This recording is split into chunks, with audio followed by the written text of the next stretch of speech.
Overhaul.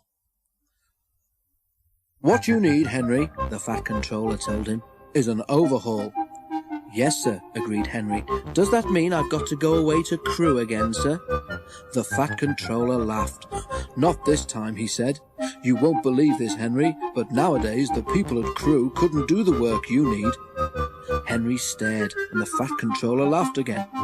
"Don't worry," he said. "We can do everything at my works. All I have to do is get you there." "If James takes the express tomorrow," went on the Fat Controller, "we can couple you in front. Do what you can to help, and you can go to the works in style." Henry told James that night. "Help me?" James snorted. "I don't need help. I can pull the express by myself, thank you. Overhaul indeed. 2 engines on 1 train is an overhaul, if you ask me."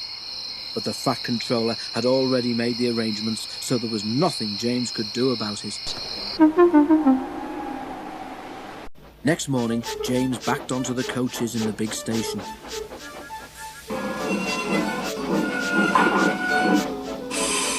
Henry followed and was coupled in front.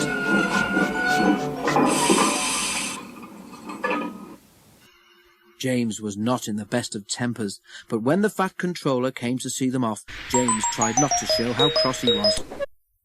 "Good luck, Henry," said the Fat Controller. "The people at the works know what to do, so you won't be there too long. James and Bear will take turns with the express when Gordon is busy."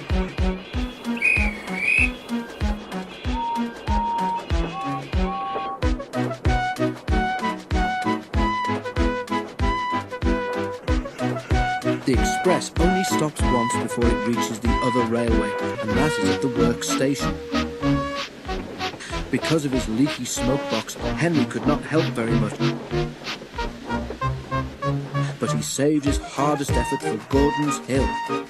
The 2 engines raced up it faster than they'd ever done.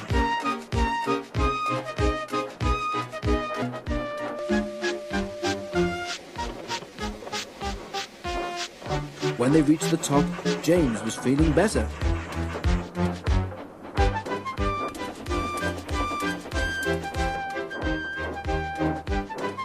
"That was fun," he said. "We might even be early at the workstation.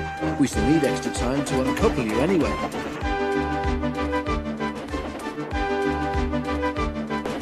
James spoke too soon. They had just crossed the viaduct when Henry felt something wrong with one of his wheels.